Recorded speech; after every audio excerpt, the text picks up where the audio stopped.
ഹലുവ റെഡിയാക്കാൻ തേനി നോക്കാം. ഈ ഹലുവ നമ്മൾ റെഡിയാക്കിയിട്ട് എടുക്കുന്നത് മൈദപ്പൊടിയും കൊണ്ടാണ് ഹലുവ റെഡിയാക്കിയിട്ട് എടുക്കുന്നത്. പക്ഷെ മൈദ നമ്മൾ വെറുതെ മിക്സ് ചെയ്തിട്ട് ഹലുവ ഉണ്ടാക്കിയിട്ടുണ്ടെങ്കിൽ ആ ഹലുവയുടെ ശരിക്കുള്ള ടേസ്റ്റ് കിട്ടില്ല.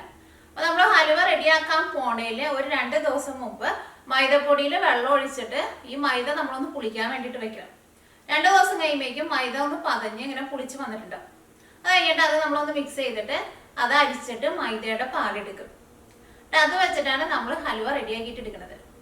എന്നാൽ മാത്രമേ ശരിക്കുള്ള ഹലുവയുടെ ശരിക്കുള്ള ടേസ്റ്റ് കിട്ടുള്ളൂ. പിന്നെ ഈ ഹലുവ നമുക്ക് ഇഷ്ടമുള്ള കളറിൽ നമുക്ക് റെഡിയാക്കിയിട്ട് എടുക്കാം. ഇപ്പോൾ ഏതെങ്കിലും ഫ്ലേവർ വേണമെന്ന് വെച്ചിട്ടുണ്ടെങ്കിൽ അതനുസരിച്ചിട്ടുള്ള എസൻസ് ചേർത്ത് കൊടുത്താൽ മതി. ഇപ്പോൾ പൈനാപ്പിളിൻ്റെ എസൻസ് വേണമെന്ന് വെച്ചിട്ടുണ്ടെങ്കിൽ പൈനാപ്പിളിൻ്റെ എസൻസ് ചേർത്ത് കൊടുക്കാം.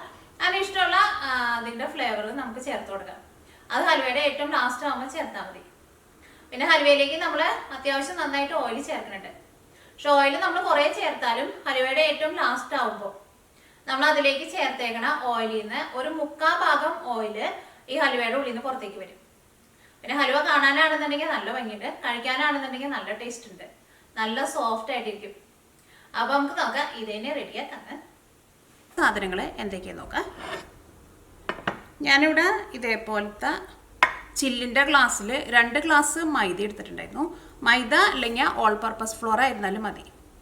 എന്നിട്ട് ആ മൈദയിലേക്ക് ഈ സെയിം ഗ്ലാസ്സിൽ തന്നെ 10 ഗ്ലാസ് വെള്ളം ഒഴിച്ചിട്ട് മൈദ ഇതേപോലെ ഇങ്ങനെ വെള്ളം ഒഴിച്ച് കഴിഞ്ഞിട്ട് അതിൻ്റെ കട്ടയ്ക്ക് ഉടച്ചിട്ട് നന്നായിട്ടൊന്ന് മിക്സ് ചെയ്തിട്ട് വെക്കണം.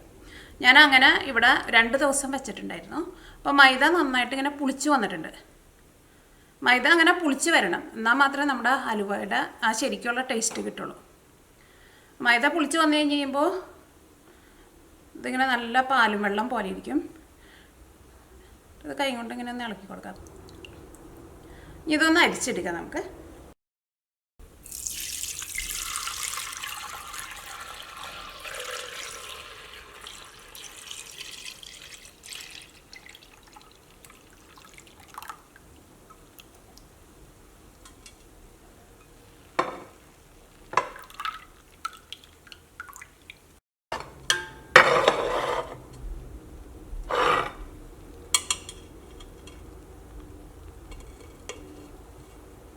അപ്പോൾ ഇതിനൊരു പുളിച്ച ഒരു സ്മെല്ലൊക്കെ ഉണ്ട്, അതേപോലെ ഇങ്ങനെ പുളിച്ച് വരണം.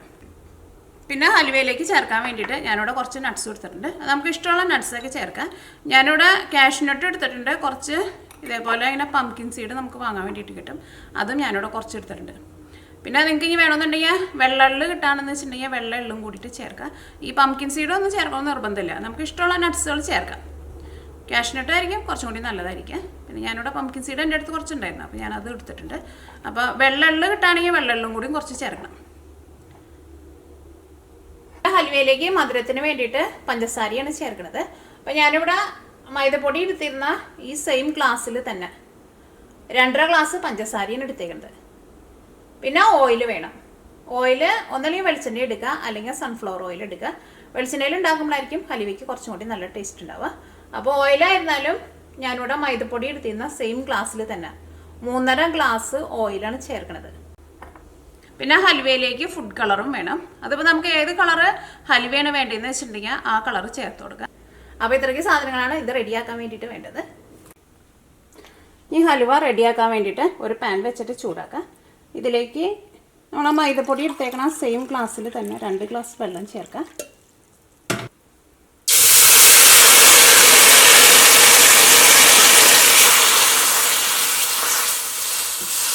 ഒരു ഗ്ലാസ് വെള്ളം കൂടി ചേർക്കാം.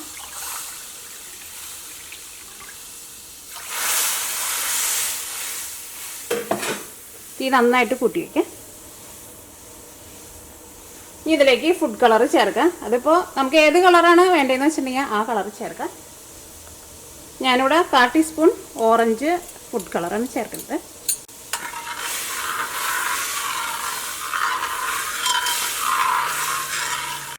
ഇതിലേക്ക് പഞ്ചസാര ചേർക്കാം. നമ്മൾ എടുത്തേക്കണ പഞ്ചസാരയിൽ നിന്ന് പകുതി പഞ്ചസാര നമുക്കിപ്പോൾ ചേർക്കാം.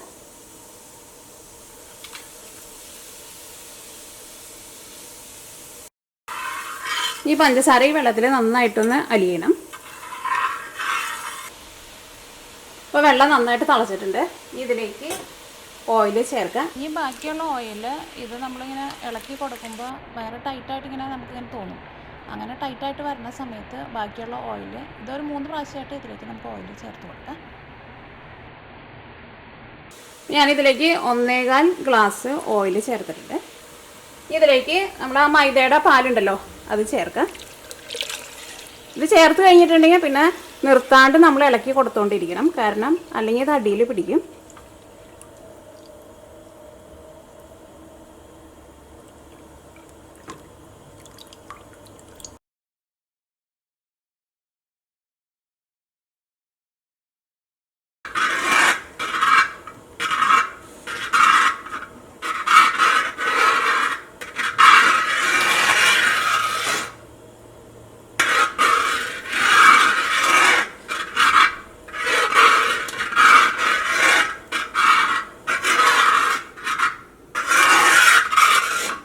അതിങ്ങനെ ഇളക്കുമ്പോൾ ചെറുതായിട്ടൊന്ന് ടൈറ്റായിട്ട് വന്നു തുടങ്ങിയിട്ടുണ്ട്. അപ്പോൾ ഞാനിപ്പോൾ ഇവിടെ രണ്ടാമതും ഓയിൽ ചേർക്കാൻ വേണ്ടിയിട്ട് പോവാണ്. അങ്ങനെ ടൈറ്റായിട്ട് വന്നതനുസരിച്ചിട്ട് നിങ്ങൾ ഓയിൽ ചേർത്ത് കൊടുത്തുകൊണ്ടിരിക്കണം. ഇതിലേക്ക് ബാക്കിയുള്ള പഞ്ചസാരയും ചേർക്കാം. രണ്ടാമത് നമ്മൾ ഓയിൽ ചേർത്ത് കഴിഞ്ഞിട്ട് ഒന്ന് നന്നായിട്ടൊന്ന് ഇളക്കി ആ ഓയിൽ ഏകദേശം ഇതിൻ്റെ കൂടെയൊക്കെ നന്നായിട്ടൊന്ന് മിക്സ് ആയി കഴിഞ്ഞ് കഴിയുമ്പോൾ പിന്നെ ബാക്കിയുള്ള പഞ്ചസാരയും ചേർത്ത് കൊടുക്കാം.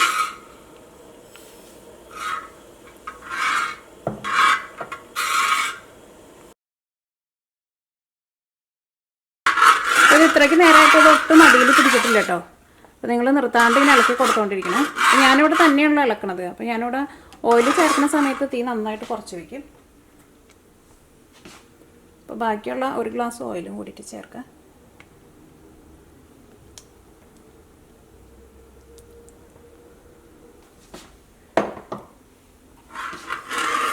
ഇതിലേക്ക് ടോട്ടൽ 3.5 ഗ്ലാസ് ഓയിലാണ് ചേർത്തിട്ടുണ്ടായിരുന്നത്. ഇത് നന്നായിട്ട് തിക്കായിക്കൊണ്ടിരിക്കാം കേട്ടോ. അപ്പോൾ ഇങ്ങനെ നന്നായിട്ട് തിക്കായിട്ട് ഇങ്ങനെ വരുന്ന സമയത്ത് ഇതിനകത്ത് വലിയ വലിയ തളകൾ വരും.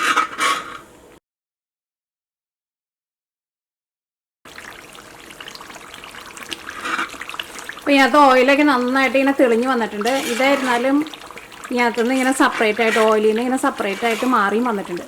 ഇനി ഇതിലേക്ക് നമ്മൾ ആ ഡ്രൈ ഫ്രൂട്ട്സ് എടുത്ത് വെച്ചിട്ടുണ്ടായിരുന്നല്ലേ, അത് കുറച്ച് ഇതിനകത്തേക്ക് ചേർക്കാം. പിന്നെ ലാസ്റ്റ് ഇത് നമ്മൾ സെറ്റ് ചെയ്യാൻ വേണ്ടിയിട്ട് വെക്കുമ്പോൾ അതിലേക്കും ചേർക്കാം.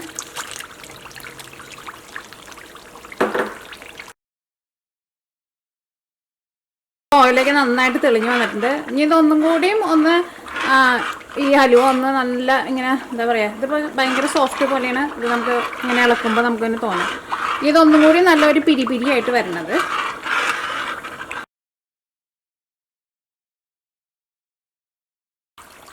അപ്പോൾ ഇതിനകത്ത് ഓയിൽ തെളിഞ്ഞ് വന്നു കഴിഞ്ഞിട്ട് ഞാനിവിടെ ഒരു അരമണിക്കൂറും കൂടിയും തീ നന്നായിട്ട് കൂട്ടി വെച്ചിട്ട് ഇളക്കി കൊടുത്തിട്ടുണ്ടായിരുന്നു.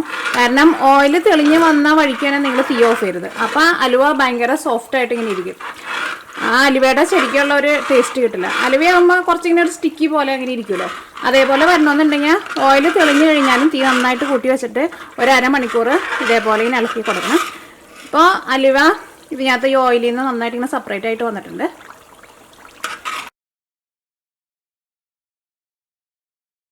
അല്ലെങ്കിൽ ഓയിൽ തെളിഞ്ഞാൽ വന്ന വഴിക്ക് തന്നെ തീ അങ്ങോട്ട് ഓഫ് ചെയ്തിട്ടുണ്ടെങ്കിൽ അലുവ ഭയങ്കര സോഫ്റ്റായിട്ട് ഇങ്ങനെ അലുവയുടെ ശരിക്കുള്ള ഒരു ടേസ്റ്റിലേക്ക് വരില്ല. അപ്പോൾ ഇതിനകത്ത് ഓയിലൊക്കെ അതിൽ നന്നായിട്ട് തെളിഞ്ഞ് വന്നിട്ടുണ്ട്. ഓയിൽ സെപ്പറേറ്റ് ആയിട്ട് ഇങ്ങനെ മുകളിൽ നന്നായിട്ട് തെളിഞ്ഞ് വന്നിട്ടുണ്ട്. ഇപ്പോൾ അലുവ സെറ്റായിട്ടുണ്ട്. ഇനി തീ ഓഫ് ചെയ്യുക. ഇതിൽ നിന്ന് ഓയിൽ സെപ്പറേറ്റ് മാറ്റിയെടുക്കുക. ഇതിലേക്ക് നമ്മളിങ്ങനെ ഈ പാത്രമൊക്കെ എടുക്കുമ്പോൾ ഇതിനകത്ത് ഇങ്ങനെ ഒട്ടും വെള്ളം പാടില്ല. നമുക്ക് പറ്റാവുന്നിടത്തോളം ഓയിലെടുത്ത് നമുക്ക് മാറ്റാം.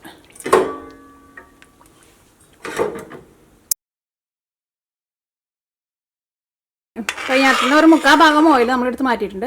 അപ്പോൾ ഹലുവ ഇരിക്കുന്നുണ്ട്. ഹലുവ ഞാനിവിടെ റെഡിയായിട്ട് വരാൻ വേണ്ടിയിട്ട് ഒരു ഏകദേശം ഒരു 2 മണിക്കൂറിൻ്റെ അടുത്ത് ഇത് ഞാൻ ഇളക്കി കൊടുത്തിട്ടുണ്ടായിരുന്നു. പക്ഷേ നമ്മുടെ നാട്ടിലേക്കും വിറകടുപ്പിലേക്കും വെക്കുകയാണെങ്കിൽ കുറച്ചും കൂടി പെട്ടെന്ന് റെഡിയാവും. കാരണം ഗ്യാസ് അടുപ്പിലേക്ക് ആകുമ്പോൾ അത്രയ്ക്ക് അങ്ങോട്ട് ചൂട് കിട്ടില്ലല്ലോ.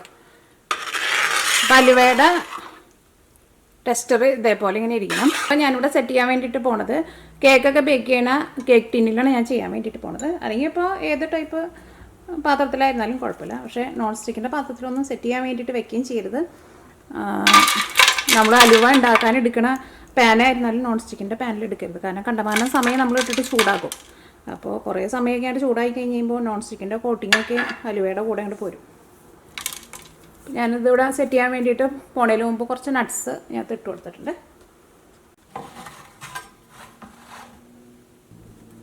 ഹലുവ സെറ്റ് ചെയ്യാൻ വേണ്ടിയിട്ട് വേറെ പാത്രത്തിലേക്ക് പാർത്ത്. ഇതിലേക്ക് നമ്മൾ ഇടുന്ന സ്പൂണൊക്കെ ആയിരുന്നാലും ഒട്ടും വെള്ളം പാടില്ല.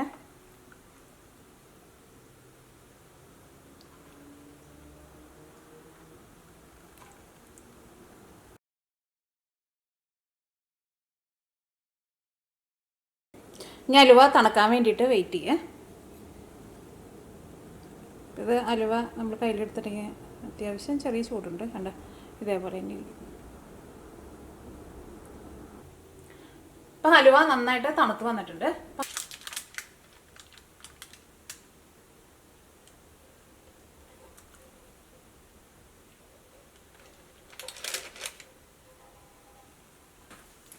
ഇപ്പം നമ്മുടെ കോഴിക്കോടൻ സ്റ്റൈലിലുള്ള ഹലുവ റെഡി ആയിട്ടുണ്ട്. ഈ ഹലുവ കാണുമ്പോൾ തന്നെ നിങ്ങൾക്ക് അറിയാലോ, ഈ ഹലുവ നല്ല സോഫ്റ്റ് ആയിട്ടാണ് ഇരിക്കുന്നത്. അപ്പോൾ ഈ ഹലുവ ഞാനിവിടെ റെഡി ആക്കിയിട്ട് എടുക്കാൻ വേണ്ടിയിട്ട് ഏകദേശം ഒരു 2 മണിക്കൂറിൻ്റെ അടുത്ത് ഞാൻ ഇളക്കിയിട്ടുണ്ടായിരുന്നു. അപ്പോൾ ഈ ഹലുവയിൽ ഈ ഓയിൽ നന്നായിട്ട് തെളിഞ്ഞ് വന്ന് കഴിയുമ്പോൾ തന്നെ നിങ്ങൾ തീ ഓഫ് ചെയ്യരുത്. ഓയിൽ നന്നായിട്ട് തെളിഞ്ഞ് കഴിഞ്ഞിട്ടുണ്ടെങ്കിൽ പിന്നെ ഒരു അരമണിക്കൂറും കൂടി അതിനകത്ത് ഇട്ടിട്ട് നമ്മളിങ്ങനെ നന്നായിട്ട് ഇങ്ങനെ ഇളക്കി എടുക്കണം. അപ്പോഴായിരിക്കും ആ ഹലുവയുടെ ശരിക്കുള്ള ടേസ്റ്റ് കിട്ടുക. അല്ലെങ്കിൽ സാധാരണ നമ്മളിപ്പോൾ കറുത്ത ഹലുവയ്ക്ക് ഉണ്ടാക്കുമ്പോൾ ഓയിൽ തെളിഞ്ഞ് വരുമ്പോൾ തന്നെ നമ്മൾ തീ ഓഫ് ചെയ്തിട്ട് ഹലുവ നമ്മൾ സെറ്റ് ചെയ്യാൻ വേണ്ടിയിട്ട് വെക്കും. പക്ഷേ ഈ ഹലുവ നമ്മൾ അങ്ങനെ ചെയ്യരുത്. ഓയിൽ തെളിഞ്ഞ് വന്നാലും അതിനകത്ത് ഇട്ടിട്ട് നമ്മൾ ഒരു അരമണിക്കൂർ പിന്നെ ഇളക്കണം. എന്നിട്ട് ഈ ഹലുവ ഈ ഓയിലിൽ നിന്ന് നന്നായിട്ട് ഇങ്ങനെ സെപ്പറേറ്റ് ആയിട്ട് ഇങ്ങനെ ഓയിലൊക്കെ നന്നായിട്ട് ഇങ്ങനെ മുകളിലേക്ക് വരും. ഈ ഹലുവ ഇങ്ങനെ അടിയിൽ ഇങ്ങനെ പിരിഞ്ഞ പോലെ ഇങ്ങനെ പിരി പോലെ ഇങ്ങനെ കിടക്കും. അപ്പോഴായിരിക്കും ആ ഹലുവയുടെ ശരിക്കുള്ള ടേസ്റ്റ് കിട്ടുക. കാരണം ഞാൻ ഒരു പ്രാവശ്യം ഹലുവ ഉണ്ടാക്കി കഴിഞ്ഞ് കഴിയുമ്പോൾ ഓയിൽ തെളിഞ്ഞ് വന്ന വഴിക്ക് തന്നെ ഞാൻ ഓയിലെടുത്ത് മാറ്റിയിട്ട് ഹലുവ വേറെ പാത്രത്തിൽ സെറ്റ് ചെയ്യാൻ വേണ്ടിയിട്ട് വെച്ചു. പക്ഷേ അപ്പോൾ ആ ഹലുവയുടെ ശരിക്കുള്ള ആ ടേസ്റ്റ് വന്നിട്ടുണ്ടായിരുന്നില്ല. അപ്പോൾ അത് നിങ്ങൾ പ്രത്യേകം ശ്രദ്ധിക്കുക. പിന്നെ ഹലുവയ്ക്കും റെഡി ആക്കിയിട്ട് എടുക്കുമ്പോൾ അത്യാവശ്യം നല്ല സമയം എടുത്തിട്ട് വേണം ഹലുവ ചെയ്യാൻ വേണ്ടിയിട്ട്. അല്ലെങ്കിൽ ഇപ്പോൾ നമ്മൾ 10-15 മിനിറ്റിന് നമ്മളിപ്പോൾ ഹലുവ ഉണ്ടാക്കിയിട്ടുണ്ടെങ്കിൽ ആ ഹലുവയുടെ ശരിക്കുള്ള ടേസ്റ്റ് കിട്ടില്ല. അപ്പോൾ ഞാൻ ഇതിനു മുമ്പ് കറുത്ത ഹലുവയുടെ റെസിപ്പി അപ്ലോഡ് ചെയ്തിട്ടുണ്ടായിരുന്നു. പിന്നെ ഗോതമ്പ് കൊണ്ടുള്ള ഹലുവ ചെയ്തിട്ടുണ്ടായിരുന്നു. പിന്നെ ഏത്തപ്പഴം കൊണ്ടുള്ള ഹലുവ ചെയ്തിട്ടുണ്ടായിരുന്നു. അതൊക്കെ റെഡിയാക്കിയിട്ട് എടുക്കാൻ വേണ്ടിയിട്ട് ഇതേപോലെ തന്നെ അത്യാവശ്യം നല്ല സമയം എടുത്തിട്ടാണ് ചെയ്തേക്കുന്നത്. അപ്പോഴായിരിക്കും അതിൻ്റെ ശരിക്കുള്ള ടേസ്റ്റ് കിട്ടുക. അപ്പോൾ ഇത് നിങ്ങളെല്ലാവരും ട്രൈ ചെയ്ത് നോക്കുക. പിന്നെ ഈ ഹലുവ നമ്മൾ റെഡിയാക്കി കഴിഞ്ഞിട്ടുണ്ടെങ്കിൽ ഒരു 2-3 ദിവസം ഒന്ന് ഇരിക്കണം. അപ്പോഴായിരിക്കും ആ ഹലുവയുടെ ശരിക്കുള്ള ടേസ്റ്റ് വരാം.